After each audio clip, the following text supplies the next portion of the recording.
नमस्कार मित्रों, हमारे YouTube चैनल में आपका हार्दिक स्वागत है। आज हम कक्षा 10 गणित विषय के प्रथम अध्याय वैदिक गणित के बारे में पढ़ाएंगे। देखिए, जितना हमें वैदिक गणित के बारे में ज्ञान है, ऐसा मानते हैं कि स्वामी भारतीय कृष्ण तीर्थ ने 8 वर्ष तक सेंगरी मठ में रहकर कठोर तपस्या की। साधना की उच्च कोटि की अवस्था में उन्हें कुछ सूत्रों का अंत्य दर्शन हुआ।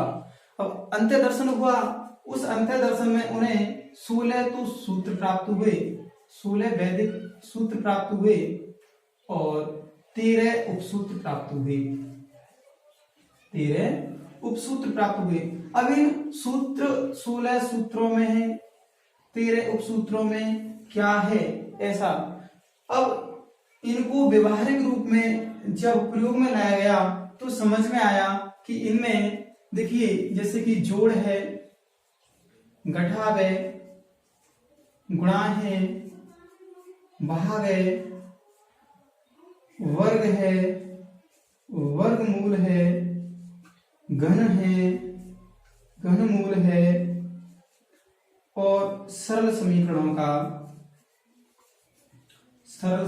का हल करना, यह चीज सिखाया गया। इन 16 सूत्र और 13 उपसूत्र में से कि कोई तो जोड़ का है, कोई घटाव का है, गुणा का है, भाग का है, वर्ग है, वर्गमूल है, घन है, घनमूल है। अब इन सूत्रों की आवश्यकता क्यों? भाई, हम सामान्य तरीके से तो हम कर ही लेते हैं, इन चीजों को पढ़ते चले आ रहे हैं। अब ये 16 सूत्र और 13 उपसूत्र, इनकी आवश्यकता इसलिए जब हमें इनको व्यवहारिक रूप में प्रयोग में लाए तो हमें ऐसा ज्ञात हुआ कि जोड़, घटाव, गुणा, भाग, वर्ग और वर्गमूल, इन चीजों को करने से सामान्य विधि से जितना टाइम लगता है उससे बहुत कम इन विधियों से करने पर उनका हल निकल आता है। इसीलिए यह वीडियो उन विद्यार्थियों के लिए भी बहुत उपयोगी है जिन्होंने कक्षा 10वीं से गणित विषय छोड़ दिया गया है। कक्षा 10वीं से ही गणित विषय छोड़ दिया गया है और आज वो कोई किसी ना किसी कंपटीशन की तैयारी कर रहे हैं और वो ऐसा फील करते हैं कि साइंस या मैथ वाले विद्यार्थी की तुलना में हम किसी भी प्रश्न का आंसर बहुत ज्यादा टाइम लगाते हैं। मैथ या साइंस वाले विद्यार्थी की तुलना में किसी सवाल का आंसर देने में हम उसकी अपेक्षा में थोड़ा ज्यादा टाइम लगाते हैं। इसकी वजह यही है कि उनकी यह चीज बहुत ही अच्छी होती है और सवाल में यही चीज होती है, बाकी कॉन्सेप्ट तो दोनों ही विद्यार्थी समझ जाते हैं। यह चीज करने में आर्ट वाले विद्यार्थी थोड़ा ज्यादा टाइम लगाते हैं, साइंस वाले शॉर्ट ट्रिक्स से, कुछ वैदिक सूत्रों से उसे जल्दी करते थे, तो इसलिए आपके लिए भी उपयोगी है। अब मैं इनको पढ़ाने से पहले वैदिक विधि में इन सूत्रों को पढ़ाने से पहले, वैदिक विधि से इन सूत्रों को पढ़ाने से पहले इनकी सामान्य जानकारी होनी चाहिए आपको। सामान्य जानकारी कैसे? देखिए, अब उपयोग में कैसे लाते हैं, पहले एक छोटा सा मैं एग्जांपल देकर समझाता हूँ। जैसे कि हम बात करें गुणा की, भाई जैसे गुणा, भाग सभी चीजें जब बारी बारी से हम करेंगे तो समझ में आ जाएगा।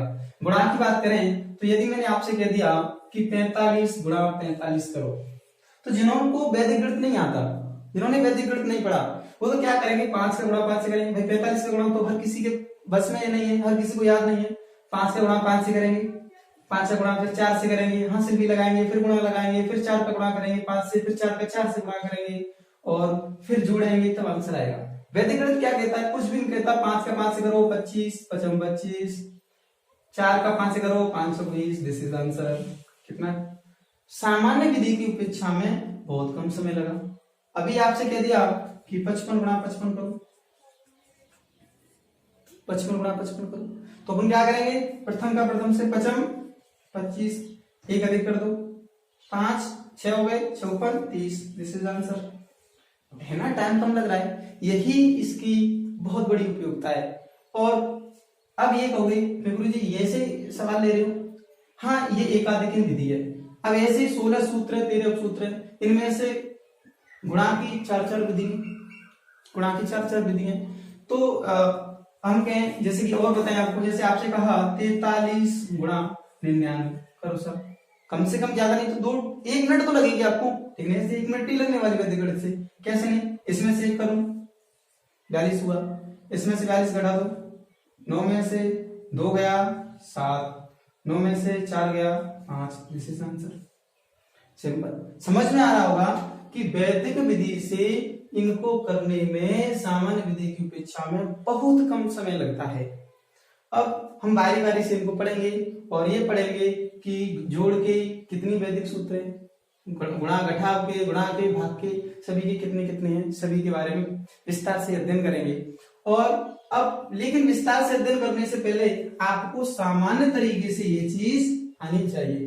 तो यदि आप कहें तो जोड़, घटाव, गुणा, भाग, वर्ग, वर्गमूल, इन चीजों को मैं सामान्य विधियों से पढ़ा दूं भी, ये बहुत उपयोगी है। मैं तो ये मानता हूं इस वीडियो को बनाते समय कि आपको मैं जीरो से, बिल्कुल आप गणित में कुछ नहीं जानते हो, वहां से उठा रहा हूं। अब देखिए, तो मैं कुछ ही समय लगेगा, सामान्य विधि से आप ये समझ गए तो, क्योंकि जोड़, घटाव, गुणा, भाग, वर्ग, वर्गमूल कहीं ना कहीं तो बच्चों को दिक्कत आती है। वे 10th स्टार्ट कर रहे हैं, 8th से 8th 7th 9th, इन चीजों में बच्चे नहीं पढ़ पाते ढंग से। ये बिल्कुल अच्छी तरीके से हो जाए तो सवाल करने में कोई भी समस्या नहीं आएगी।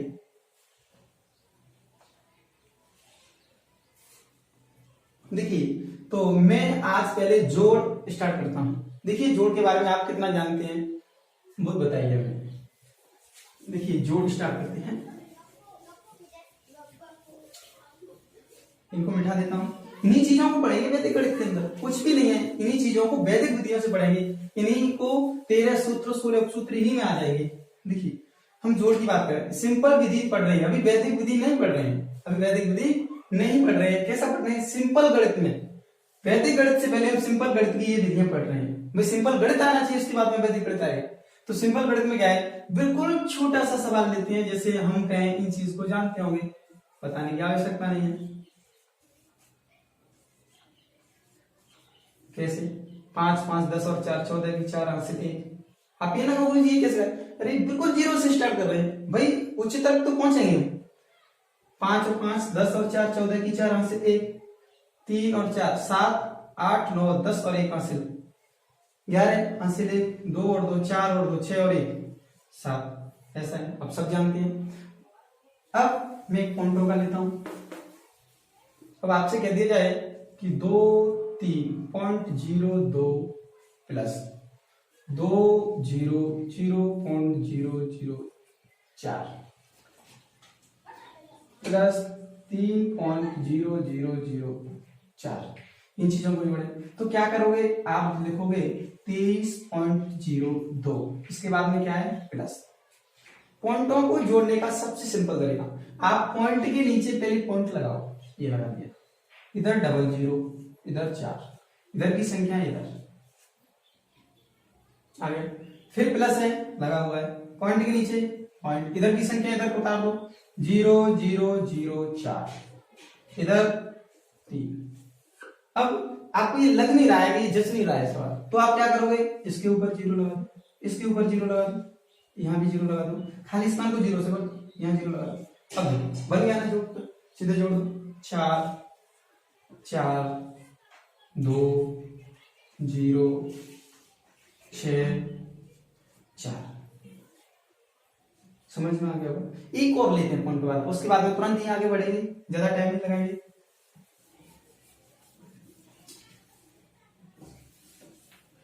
अब एक और दे दिया मैंने, सिर्फ इतना कहा यहां 23, फिर कहा, अब जोड़ो साहब, तो क्या करेंगे? 2 3 4.002 प्लस, अब क्या करोगे? पॉइंट के नीचे पॉइंट, परंतु यहां तो कोई पॉइंट ही नहीं, यहां तो कोई पॉइंट ही नहीं है, तो अपनी तरफ से यहां पॉइंट लगा लो। तो यहां इसके बाद पॉइंट लगा सकते हो ना, पॉइंट के बाद में 0 0 बढ़ा सकते हो, तो यहां मैं पॉइंट लगा सकता हूं। अब पॉइंट लगा दिया, पॉइंट यहां लगाया, 23 इधर है, यहां 3, यहां 2, इधर कुछ भी नहीं, हम 0 0 बढ़ा सकते हैं, लो सब 0 0। अब बाद में बढ़ाना चाहते हो बाद में बढ़ा दो, 0 0 बढ़ा सकते हो ना। अब यहाँ पॉइंट के नीचे पॉइंट, इधर की संख्याओं को इधर कर दो, 0 0 2 और 4, इधर क्या है? 4 3 4। अब आपको क्या करोगे? यहाँ 0 बढ़ा दो, यहाँ 0 बढ़ा दो, यहाँ 0, आपको लग गया ना, आप जोड़े। क्या करोगे? 4 4 0 0 पॉइंट 4 3 7 और 4 11, 3 4 5 6 7 8 और 1 9, 4 और 2 6। उम्मीद है पॉइंट वाले जोड़ आपकी समझ में आ गए होंगे। इसके बाद में अब अपरिमेय संख्याओं का जोड़ आता है, वो भी सीखो। जोड़, घटाव, गुणा, भाग, वर्ग, वर्गमूल, घन, घनमूल और सरल समीकरण का, अगर इतनी चीज आप पर ढंग से आती है तो गणित के सवाल करने में कहीं भी कोई दिक्कत नहीं आएगी। अब हम अपरिमेय संख्याओं का जोड़ करते हैं। आपसे कह दिया जाए कि जोड़ 2 plus 2 under root 3 plus under root 5 plus 2 under root 2 जोड़ 7। अब कुछ विद्यार्थी 2 को 2 में जोड़ दें, तो इसको जोड़ सकते हो आप। देखिए, इन जोड़ने के लिए सबसे इंपॉर्टेंट क्या है, इनके लिए क्या है कि अंडरवुड के अंदर जो संख्याएं होती हैं वो कहलाती हैं अपरिमेय संख्या, जिन्हें हम पूर्णांक रूप में बाहर नहीं निकाल सकते, या जिनको हम पी बटे क्यू के रूप में नहीं व्यक्त कर सकते। पी क्यू पूर्णांक को, क्यू का मान 0 नहीं हो, यह हम दूसरे अध्याय में संख्या पद्धति है, उसमें संख्या पद्धति को विस्तार से समझाएंगे। यहाँ तो बताते हैं कि अंडरवुड 3 एक अपरिमेय संख्या है, और मैं आपसे यहाँ कह रहा हूं, इसको छोड़ो, इधर समझो, मैं कह रहा हूं अंडरवुड 5। क्या इन दोनों को जोड़ सकते हो? इन दोनों को नहीं जोड़ सकते। क्यों नहीं जोड़ सकते? कि ये दोनों अपरिमेय संख्याएं हैं, और अपरिमेय संख्याओं का जो दशमलव प्रसार होता है वो अशांत, अनवसानी, अनावर्ती होता है। तो फिर क्या कर सकते हो, यह यही रहेगा, ये जुड़ेगा नहीं, ये जुड़ेगा नहीं। फिर तो क्या हम इसको जोड़ सकते हैं? इससे पहले और भी सुन, जैसे मैंने कहा 2 अंडरवुड 2 और प्लस अंडरवुड 2, तो 3 अंडरवुड 2 लिख लेता हूं। क्या इसको जोड़ सकते हो? हाँ, इसको जोड़ सकते हो। अंडरवुड 2 अंडरवुड 2, तो इनके गुणांक जुड़ जाएंगे, 3 और 2 5, 5 अंडरवुड 2। अब समझ में नहीं आया साहब कैसे जोड़ रहे हो? तो देखिए मैं बताऊं, अपरिमेय संख्याओं के जोड़ में उनके गुणांक जुड़ते हैं, नंबर 1। अब गुणांक भी कब जुड़ते हैं? जब अपरिमेय संख्याएं समान हों, जब रूट में होने वाली संख्याएं कैसी हों, समान। अंडरवुड 2 अंडरवुड 2, अरे इनका जो भी दशमलव प्रसार होगा दोनों का समान तो होगा, तो गुणांक तो जोड़ सकते हैं ना, गुणांक जोड़ सकते हैं। तो गुणांक जोड़ दो। इसके आगे कितना है? अंडरवुड 2 का गुणांक कितना है? 3। यहाँ अंडरवुड 2 गुणांक 2, तो इनके गुणांक जोड़ दो। अपरिमेय संख्याओं में कोई परिवर्तन मत करो। 3 और 2 कितना हो गया? 5। ऐसा कैसा है? ये जोड़ गया 5 अंडरवुड 2। मतलब जोड़ने के लिए, इनके गुणांक जोड़ने के लिए अपरिमेय संख्याओं का समान होना अति आवश्यक है। अब हम इस जोड़ की बात करते हैं। देखिए, अब हमें तो कोई भी अपरिमेय संख्या नहीं दिख रही इसमें समान। ये अंडरवुड 5 है, अंडरवुड 2 है, ये अंडरवुड 3 है और ये 2 है। कहने का मतलब इसमें कोई भी गुणांक किसी में भी नहीं जुड़ेगा, यह यथावत ऐसे ही रहेगा। यदि मैं यहां 2 की जगह 3 कर दूं तो क्या जुड़ सकता है? फिर हाँ, ये जुड़ सकता है। क्यों? अंडरवुड 3 ये है, अंडरवुड 3 ये है, सिर्फ और सिर्फ ये है, इसमें ही जुड़ सकता है और किसी में नहीं जुड़ेगा। देखिए, तो हम 2 का 2 लिख सकते हैं, प्लस 2 और 2, भाई गुणांक जुड़ेंगे, ये अंडरवुड 3, ये अंडरवुड 3, तो 2 और 2 4, और यहाँ अंडरवुड 3 और प्लस के 5। इससे ज्यादा हम इसको नहीं जोड़ सकते हैं। समझ में आ रहा है? एक सवाल और करके देखते हैं।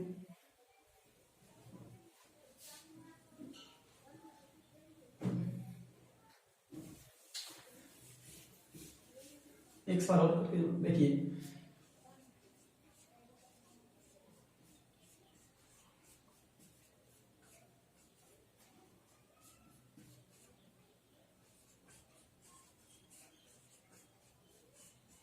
जोड़ो साहब। अब सबसे सिंपल तरीका, अंडरवुड के अंदर जो संख्याएं समान हैं उनको पहले देखो और उनके गुणांकों को जोड़ दो। अब देखो, अंडरवुड 3 और है कहीं तुम्हारे पास? अंडरवुड 3 नहीं है, ये भी नहीं है, ये भी नहीं है, ये है साहब, और ये है। अब इसके आगे कितना है? 2, और इसके सारे आगे कितना है? कुछ भी नहीं दिख रहा, 1 है ना। अरे अंडरवुड 3 स्वयं तो 1 है, एक ही संख्या तो अंडरवुड 3, तो ये कितने हैं, ये √3 कितने हैं 2, ये 2 √3 है, √3 कितने हैं ये 2, और ये कितना है इस में अकेला। तो 2 √3 को हम √3 में जोड़ेंगे तो कितना आएगा 3 √3। अब और आगे देखिए ये 5 है और है, हाँ ये भी है, ये कितने हैं 2 √5, ये कितना है 1 √5, तो कितने हो जाएंगे 3 √5 प्लस, अब ये हाँ ये भी है, ये भी √2 और ये भी √2, तो ये कितने हैं 2 √2, ये √2 कितने हो जाएंगे 3 √2, ये जुड़ गया, इसके आगे नहीं जुड़ सकता, ये √3 है, ये √5 है, ये √2 है, बस इतना ही रहेगा, आगे इसे नहीं जोड़ सकते। और हम बात करें जोड़ने की,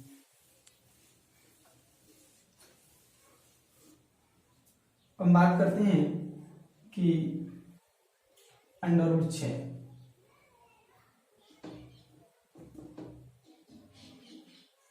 ये लिख दिया √5,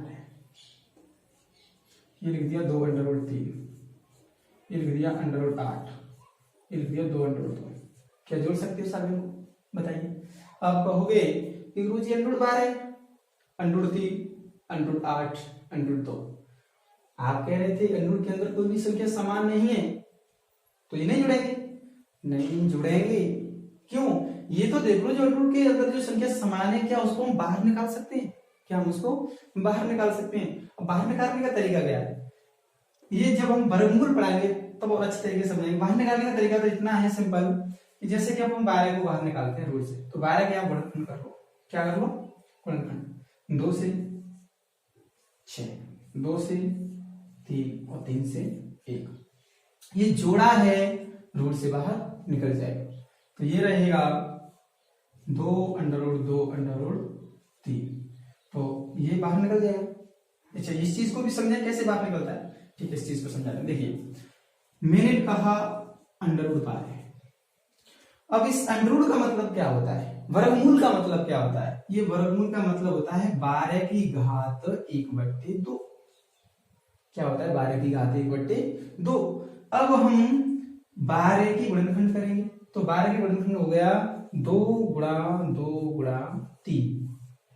अब इस चीज को भी आप 8वीं क्लास में सीख चुके हैं कि यदि आधार समान हो, राशि गुणा में हो तो घातें जुड़ जाती हैं, इसकी भी घात 1, इसकी भी घात 1, इसकी घात 1, आधार समान हो तो 2 और 2 समान है, तो ये हो जाएगा 2 √2 और ये हो जाएगा ये हो जाएगा 2 की घात 2 गुणा 3 की घात 1, तो हम इसको यहां लिख सकते हैं 2 की घात 2 गुणा 3 की घात 1, और इस पर घात कितनी है 1/2।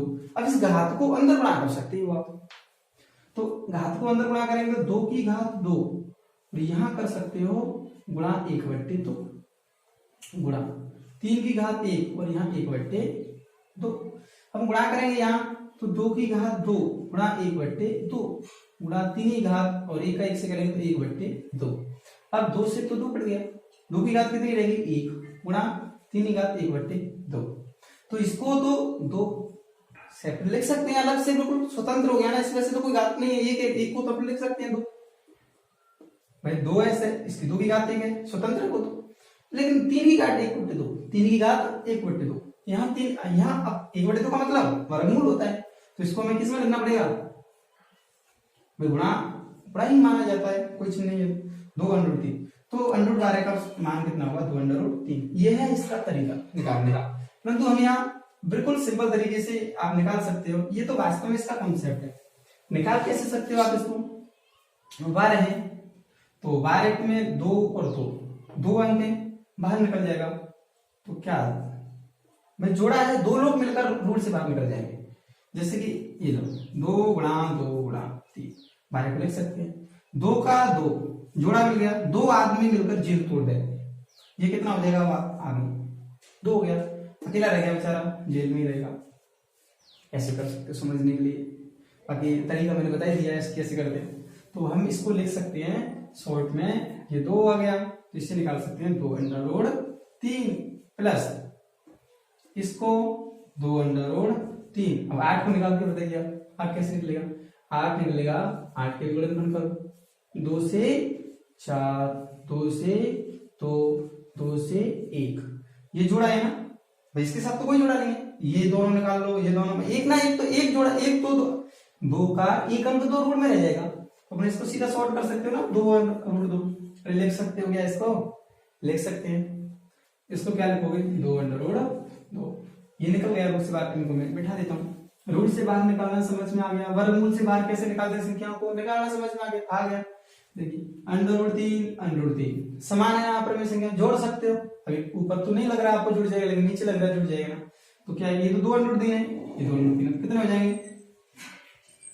भाई, गुणा में जुड़ जाएंगे, 2 और 2 4 √3 प्लस 2 और 2 4 और कितना, समझ में आ गया, ये आगे जुड़ जाएगा क्या, जुड़ जाएगा क्या, जुड़ तो नहीं सकता लेकिन कॉमन लिख सकता है यहां से, क्या 4 √3 प्लस √2, ये इसका हल है।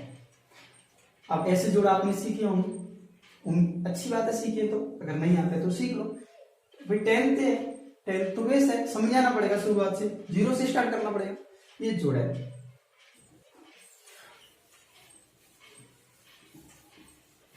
जोड़ समझ में आ गया, आपकी मर्जी तो एक और जोड़ दूं और क्लियर हो जाएगा जोड़ से, जैसे कि और एक जोड़ दें तो अपन कह सकते हैं कि 5 √125 गुणा, जोड़ कर, सॉरी जोड़ना है, जोड़ गुणा की बात गुणा में समझाएंगे, रूट वाले में समझाएंगे। यहां कहा 5 √5, फिर कहा √5, 2 √3 और यहां √27 होंगे।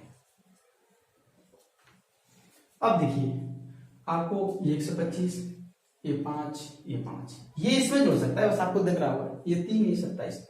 तो पहले ये देख लो, जो वर्गमूल से संख्याएं बाहर निकल सकती हैं उनको निकालो, जो संख्याएं वर्गमूल से बाहर निकल सकती हैं उनको निकालो। अब वर्गमूल से बाहर कौन सी निकल सकती हैं, पहले तो इसको लिख लेते हैं। अब गुणनखंड करेंगे ना, 25 के 125 के गुणनखंड करो, 5 का भाग जा रहा है, 5 दूनी 10, 5 25, 5 25, 5 में 5, 5 25, 25 पंजे 125। अब हम इसको क्या लिख सकते हो, अब हम इसको लिख सकते हो 5 तो 5 रहेगा, कोई चिन्ह नहीं है, क्या है इनके अंदर, गुणा है, गुणा क्या आएगा, इन दोनों का जुड़ा निकल गया, क्या हो जाएगा 5 और √5। अभी समझाया ना ये चीज, अरे भैया 5 5 5 तो जुड़ा बाहर निकल जाएगा, जेल के अंदर रह जाएगा, ये चीज समझाई ना आपने, कॉन्सेप्ट से भी समझाई। तो ये आ गया 5 गुणा 5 √5 प्लस 5, आप जोड़ भी सकते हो, जोड़ लो नहीं खुद, अभी 5 √5 1 कितने हो गए 6 √5 प्लस ये 2 √3 प्लस 27 को क्या करेंगे, इसको भी कर लेते हैं, इसको 27 के गुणनखंड करो, 3 से 9, 3 से 3, 3 से 1 बाहर निकल जाएगा, तो यहां आएगा 3 √3। अब जब यहां जोड़ सकते हो जोड़ दो, देखिए अब ये गुणा कर लो पहले, क्या दिक्कत है, 25 √5, 6 √5, 2 √3, 3 √3, 25 और 6 क्या है जोड़, √5 √5, अपन में संख्याएं समान है तो गुणांक जुड़ जाएंगे, 25 और 6 31 √5 प्लस 2 √3 और 3 √2, सॉरी 2 √3 और 3 √3, तो √, के अंदर दोनों संख्या समान है, 3 और 2 5, 5 √3, इतना होगा बस, इसके आगे नहीं होगा। वीडियो थोड़ी सी लंबी हो जाएगी, इसलिए इतना ही काफी आज के लिए, कल थोड़ा सा जोड़ और बताएंगे, नहीं तो आगे घटाव, गुणा, भाग, वर्ग, वर्गमूल, घन, घनमूल, इन सभी चीजों को 0 से लेकर उच्च स्तर तक बताएंगे। जैसे आप कंपटीशन की भी तैयारी करोगे कोई समस्या नहीं आएगी। 10वीं के बाद कुछ विद्यार्थी गणित छोड़ देते हैं, तो अगर ये चीज उसकी क्लियर है तो गणित में कोई भी दिक्कत नहीं आएगी। Thank you. कोरोना का विशेष ध्यान रखिए, घर में ही रहिए, स्वस्थ रहिए, मस्त रहिए, व्यस्त रहिए। Thank you.